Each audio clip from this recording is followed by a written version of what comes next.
So thank you very much. Please do keep in touch. Because I work in the area of marketing, then we always are really shameless about saying that we want to keep in touch, we want more eyeballs, we want some dialogue. And that's why I put my details there. And the reason I've got my photograph there is purely and simply because I realized that as a marketer, one of the coolest things you can do is to give away all of your materials. So if you see anything that you like, you can have it. I've just put my face and my name next to things as a kind of insurance mechanism so that people know it's my stuff. But I've got 15 minutes, right? So I can't change the world in 15 minutes, although Donald Trump kind of did that in a couple of minutes. But in my 15 minutes, I want to show you some things that are interesting to me and have been interesting over the past year. And hopefully we can have some interesting discussions on those things. Now, since we were talking about the US, you've got to think about it like this. And I know that you'll love these stats. 1 in 10 in the US go online exclusively through mobile phones. Now, even more interestingly is 3/4 of people admit to checking their phone on the toilet in the US. And they wonder about politics in the US, right? I'm not going to ask you guys how many of you check your phone when you're on the toilet. I'm not going to ask you guys how many of you reply to emails from your boss when you're on the toilet, as opposed to the people that you love. There might be a difference in that, right? I mean, who do you text when you're on the tube as opposed to who do you text when you're on the throne as opposed to who do you text when you're watching Game of Thrones? There's a slight difference. But even more interestingly, people receive calls on the toilet and initiate calls other than the call of nature on the toilet. Now, this is quite an interesting stat because think about over the past 10 years how things have changed. How old is YouTube? It's 10 years old. When did iPhones first come out? Was it 2007? 2007. Not so long ago, right? So if you think about the reality that we're in now, smartphones, smart thumbs, smart mouths, smart minds, smart technology, everything converging through a mobile phone device. When previously you had, Discmans or Walkmans or MP3 players, you had your camera, you had your phone, you had your audio player. Lots of things have changed in a relatively short space of time. And at the other spectrum, what has changed? I mean, I kind of grew up on a diet of grunge music and hip-hop in the 90s, and so I remember in the 90s it was cool to have big headphones, but for the rest of the world it wasn't cool. And so it's really strange that I've moved to in-ear headphones, and I see everyone wearing big headphones from Beats by Dre, which is kind of mind-blowing really, that people are kind of accepting an entrepreneur such as Dr. Dre, and maybe if they'd grown up on Straight Outta Compton or something like that, or that maybe they wouldn't see things the same way. But we're seeing some really interesting things happen. Before Trump got elected, I remember a few years ago, sticking on the US, I remember telling people in America that the fact that they got rid of Saddam Hussein and they appointed Barack Hussein Obama was insane. I didn't think it could get any more crazy than having Obama after getting rid of Saddam Hussein with the middle name Hussein, but then we've got Trump, right? Loads more gag material. So in the US, mobile devices are important and influential in every facet of life, and it's changed the way that people behave. Now, if we think about the UK, we can see that there are differences with regards to age brackets, but mobile is still important. Think about that for 1 minute. How many of you only use a mobile phone to check the internet? That's because you're, professional, educated people, right? You need something a bit more powerful. Right, so how many of you have migrated away from tower computers and now have this existence of a laptop? Right. I never thought that I'd rely upon a laptop. I used to be a tower person, now I've got a laptop that you can, this thing, I never switch off, right? It just goes to sleep. I can plug it into big monitors, small monitors. It does lots of things for me. And then there's that thing in between called a tablet that I'm not sure what I should do with, but it kind of sits in my bag anyway, right?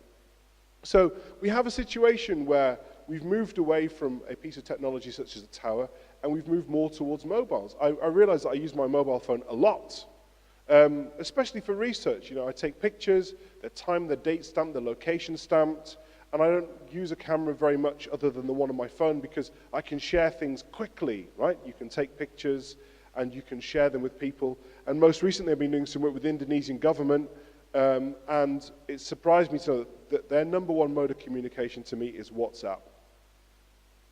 Or Line, because Line's got better stickers. So I want you to think about the fact that government ministers actually like to answer questions with stickers. I had a discussion with colleagues and said that maybe in the future universities might move away from grade classifications to emojis, right? Might work.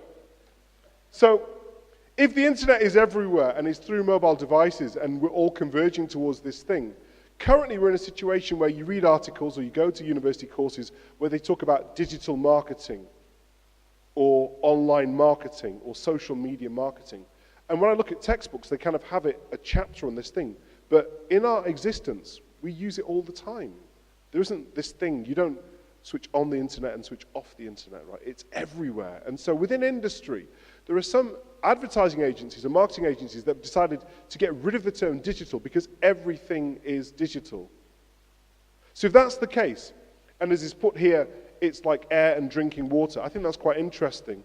But even more interesting was, I was talking to this, he was the former Grand Mufti of Bosnia for 20 years, and he made a comment where he said, in his generation, water was free and you paid for music, and now you pay for water and music is free. Well, actually, you're supposed to pay for music, aren't you? Apple Music, Spotify, unless you go on BitTorrent. But the idea is that there are lots of things where things are being turned upside down. And things like internet and virtual reality and our consumption are everywhere. And with information everywhere, ubiquitous information that levels the playing field, no longer do you have to think that there are these libraries that have restricted access. You know, you can find out anything about anybody. And I was saying to a class this morning that I prided myself on watching Lewis Hamilton get his title last year in Formula One with a browser window open on Wikipedia to see how quickly it takes Wikipedia to update its profile. Well, actually, it was almost instantaneous. Yeah, if you're bored, try that one, it's quite fun. Or think about how Google can tell you various things. I had an interview with Google, and they can tell you where a cold virus starts, purely through search. When you're watching television and you're watching Question Time or whatever, and you think, who is that old git there? And you type in their name, and it says, did you mean this person? Yes, I did. And even more scary is when you type in a few letters of somebody from school, and they say, you mean this person, don't you? Well, how do you know? Google knows quite a lot. It's also quite fun to go on holiday and search for things because you get access to different web pages. So I learned that I was looking for something, and then if I'm in Asia, for example, then there are pictures of me pulling stupid selfie faces and peace signs that we don't get in London.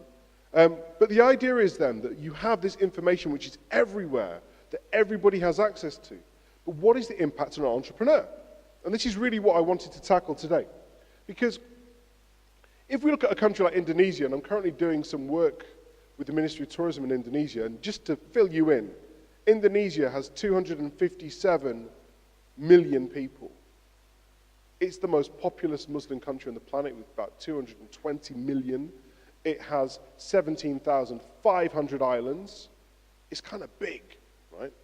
And within Indonesia, you've got a situation where data plans are cheap. 2/3 of the people accessing the internet are using it through a mobile device. You've also got the greatest number of people anywhere pimping the, you can see how I write in the Huffington Post, pimping their phones with stickers, right? As in, does everyone know what a sticker is? Right, so you've all sent each other a sticker. Good. My dean didn't until this week. So people are sending stickers. People are tweeting. It's the third largest number of Facebook users globally, right? And if you think about the top 10 tweeting nations, I think I've got a slide on that. Jakarta is number 1. Jakarta is in Indonesia. Bandung at number 6 is also in Indonesia. And then you've got places like Riyadh from Saudi Arabia at number 10. Now, if you watch Fox News or whatever, then you might think that these conservative countries don't talk. don't use social media, don't express themselves through these channels. But then if you look here, it's quite an eclectic mix of Indonesia and Japan and London and Brazil and the United States of America and France. Tweeting, talking about goodness knows what. And if we go back to the Indonesian slide, it's the fact that more people have mobile phones than bank accounts is the thing that blew my mind. And now we want to think about what an entrepreneur means. You want to have a bank account? You want to target people that can facilitate online transactions? Or are we going to actually come and do business? And the number one vehicle for doing business is through a mobile phone. And if we think about in emerging economies where they are recycling mobile phones, there are places in Africa where they have mobile phones and internet access, but it's just text. You know, we don't have any GIFs, we don't have any memes, but we can now see that phones are being recycled, in such a way that the penetration for the mobile phone is immense. The opportunities, therefore, should be immense for entrepreneurs, right? So, if everyone is tweeting and everyone is talking about social media, what is social media about? Is it about being sociable? Can it be used for any other purpose? My first disclaimer and apology is this. When I was looking for images for this slide, you can see it's a slide full of men. Actually, the internet is about femininity and it's about women. I think if you think about the psychology behind communication, who else is better equipped at communicating regularly, frequently, in a polite and courteous fashion? If we think about the old style of marketing, broadcasting, dominating, commanding people to buy their products, and the old way of behavior, which I think, once upon a time, if I said to my friend, I'll meet them in 2 weeks' time outside HMV Records, I will meet them in 2 weeks' time outside HMV Records, unless I phone you otherwise.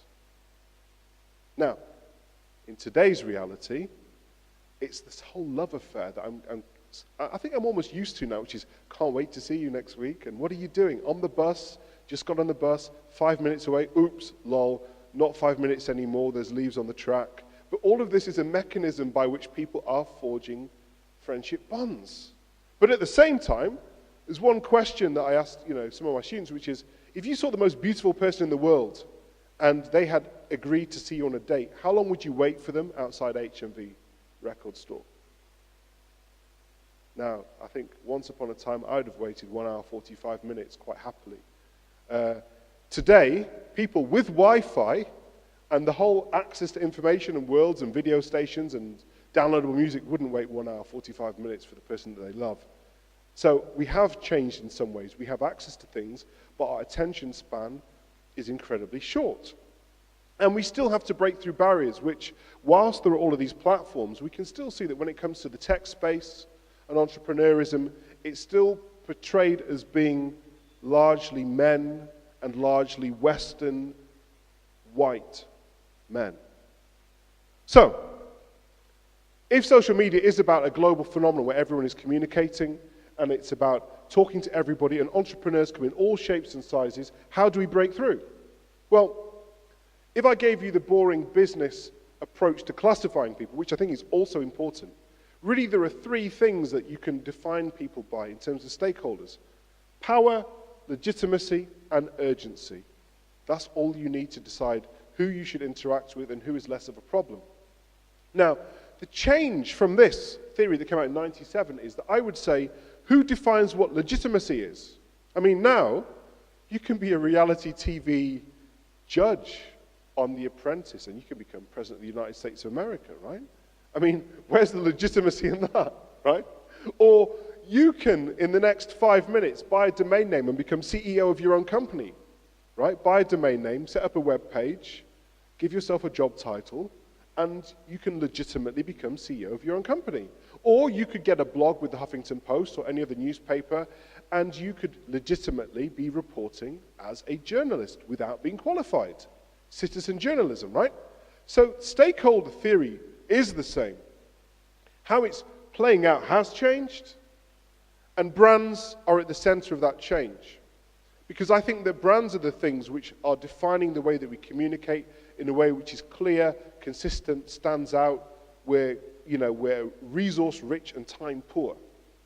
So we talk in brand language. I think the most extreme case of that was where I had a student who said, I'm just going to Nike this, which meant I'm just going to do it. Yeah, well, that's what you get. Americans, right? Just Nike it. Right? But a brand then, from my context, is a container in which you put information in. If I was to help you create your own personal brand, if you wanted to go down that route, I would say, get a box or a piece of paper, put everything that you like and is important to you in that box. If that's Nando's, if that's double apple shisha tobacco, if that's Arsenal football shirts, if that's, a box set of, give me a box set that you like. What's your favorite box set? What do you binge watch? I want to know what Alan binge watches. I've got a whole hard drive full of things I should binge on, but, I'm still thin. Come on. The camera's rolling. You don't binge watch? Oh. You don't know what you're missing. Okay. Let's say you were to binge watch, I don't know, what should we pick? I can pick anything for you now. Do you realize? Is your House of Cards got? Yeah, I think you'd like House of Cards, actually. I binge watched it on the plane. Okay, so Prof. Alam's going to binge watch House of Cards, along with Nando's and Double Apple Shisha Tobacco and Arsenal Football Club. We can see that now we have an emotive personal brand, something that people can connect with in the modern space. So, how I would then arrange these things in terms of stakeholder theory is that brands are the center of everything, and we oscillate around almost like a molecule in different states. You can be a gatekeeper, you can become a consumer. You can see here that there are social networkers who donate, and this is why I use the word donor. They donate some of their equity towards a brand, but we have these kind of bonds which oscillate and fuse us towards people and also allow us to be repelled. Now, if you want to know more about that, I can send you a whole chapter. So you've got my email details. By all means, email me. But really what I want to focus on is this idea then of what it means today in terms of sustainability and entrepreneurship and linked to economics. Because when I go to Japan and I see people dressed like this, that doesn't appear to me to be rational man theory. Where is the rationality in how many hair clips you have in your hair? I don't understand. Explain to me the science of the sticking plaster over the nose. Now I sound like somebody's uncle. It's a bit like when you come home and somebody says, son, why did you spend all of your money on those things? Well, you can't make sense of it. Dad or uncle or mum or something. Because human beings are kind of sensibly nonsensical, if that makes sense. The idea is that we chase moments and emotions, and we can rationalize those moments and emotions, but those things are inherently perishable, and the most attractive emotions and the most attractive artifacts and products and services are the ones which are difficult to replicate. But the challenge for a business is, how do you maintain the balance of replication at scale? So, add to that mix, who's watched RoboCop, the remake of RoboCop? Okay, so then there's an ethical dilemma here. Who is controlling who? If we look at transhumanism, they will tell you that flesh is futile. Humans are going to be replaced by robots and androids who are the superior creation, right? They're the sorts of people that would willingly have their arm amputated in replacement for a bionic arm. I mean, who wouldn't, right? But the idea is that we haven't quite worked out what our role is with technology, how technology helps us rather than sends us crazy, right? Because I've made some jokes, and social media is fun, and the internet is fun, and meeting people is fun, but how do you protect yourself from going mentally insane? If your phone is always on, if you're connected with people all over the world, if you see natural disasters, unnatural disasters, pain, suffering, loss, torment, every second of the day in every nation all around the world, I think this is going to be one of the biggest challenges that we have to face. And then you want to sell some product to become an entrepreneur of the year. It's kind of tough, right? So, to kind of wrap up in some ways, I think the challenge for entrepreneurs, particularly in emerging markets, and those with social enterprises, is when do you have the time to actually give branding and social media the care, love, and attention that they deserve? Because on one level, an entrepreneur and a social entrepreneur are kicking back against the corporate ideal of what it is to do business, right? That's the whole reason for wanting to do things your own way. You don't want to work for somebody, you want to work for yourself. You want to make a change. You don't want to be like the big corporate. But big corporates have spent a lot of time doing marketing and branding and social media, and they're very good at it. And they've acquired a lot of equity. And it's often easy for you then to reject not just the business model, but actually some of the good things with regards branding and social media. So really what I'm trying to say is that I'm here to kind of wave a flag in some respects to say that if you are going to be an entrepreneur and you want to be engaged in social enterprises, please don't neglect the fact that actually branding is really important.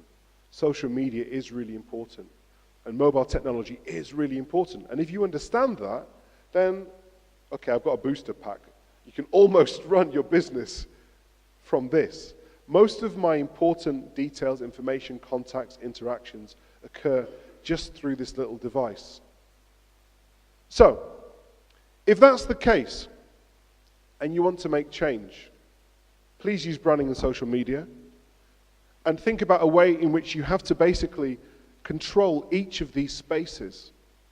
It's about claiming a space, creating a space, allowing people to gather and congregate, allowing people to collaborate, to communicate, but ultimately to control. But you can't control these things unless you make it a really nice, enjoyable space that everyone wants to participate in. One of the things that we kick back against, especially with entrepreneurs in social enterprise, is this idea that companies want to control and dominate. And I'm guessing that most people in this room don't want to control and dominate. They just want to do something a little bit more smart, for a little bit more equity, and to make a little bit more of a change. So, 2 slides of top tips, and then I think I have to pass the mic. I sound like Beastie Boys pass the mic, right, don't I? Okay, so if I pass the mic right, like the Beastie Boys did, then I need to give you some top tips. Social media. Really, social media is quite simple in the sense that you should come up with a strategy where you're saying lots of good things about lots of people more than you do about yourself. Most corporates lose the social media battle because they only talk about themselves. They don't know how to talk about other people. Can you imagine a situation where you spend 80% of your time saying good things about other people? If you can, then you're going to have success in social media. Then that gives you permission to brag about whatever you want because it's 20% of what you do, right? So I would actually actively apply that. If you think that, whether you as a business or you as a personal brand, give it a shot. Say to yourself, okay, you know what, today I'm going to send out 10 messages. 8 of them are going to be saying good things about other people. No ifs, no buts, no backhanded, well, if it wasn't for me, that person wouldn't be a superstar. Just amazing things. Then give yourself permission to say 2 good things about yourself. And I get it. You won't have any kickback. Now, the other thing you have to do, though, is to teach rather than preach. It's all too easy on social media to join the caravan of people that evangelize and tell people what to do, either in a childish way or in a very patronizing way. And this is also a challenge to businesses, which is when they try and be mature and adult, people forget that in social media. You get lost. More often than not, companies try to dominate conversation by saying, well, what do you know? Are you qualified to do this? We've been doing this for years. Kind of sounds like a gangster rap song, right? But you can't brag your way through social media. But what you can do is you can joke your way through social media. I mean, can you imagine a company that was able to say, oh, come on, we've been working really hard on this. Give us a break. Crying. I'm so upset that you don't like my product. That's really bad. I'm going to tell my mum. Right? Would probably get you out of a bad situation better than we've been working very hard, or could you provide your qualifications? Have you ever done this before? And there are some notable examples of companies that do work well on social media and do find that correct balance. But you have to work in real time. Don't think that you can open up your laptop once a week and then blow the dust off your social media campaign, right? This has to happen in real time.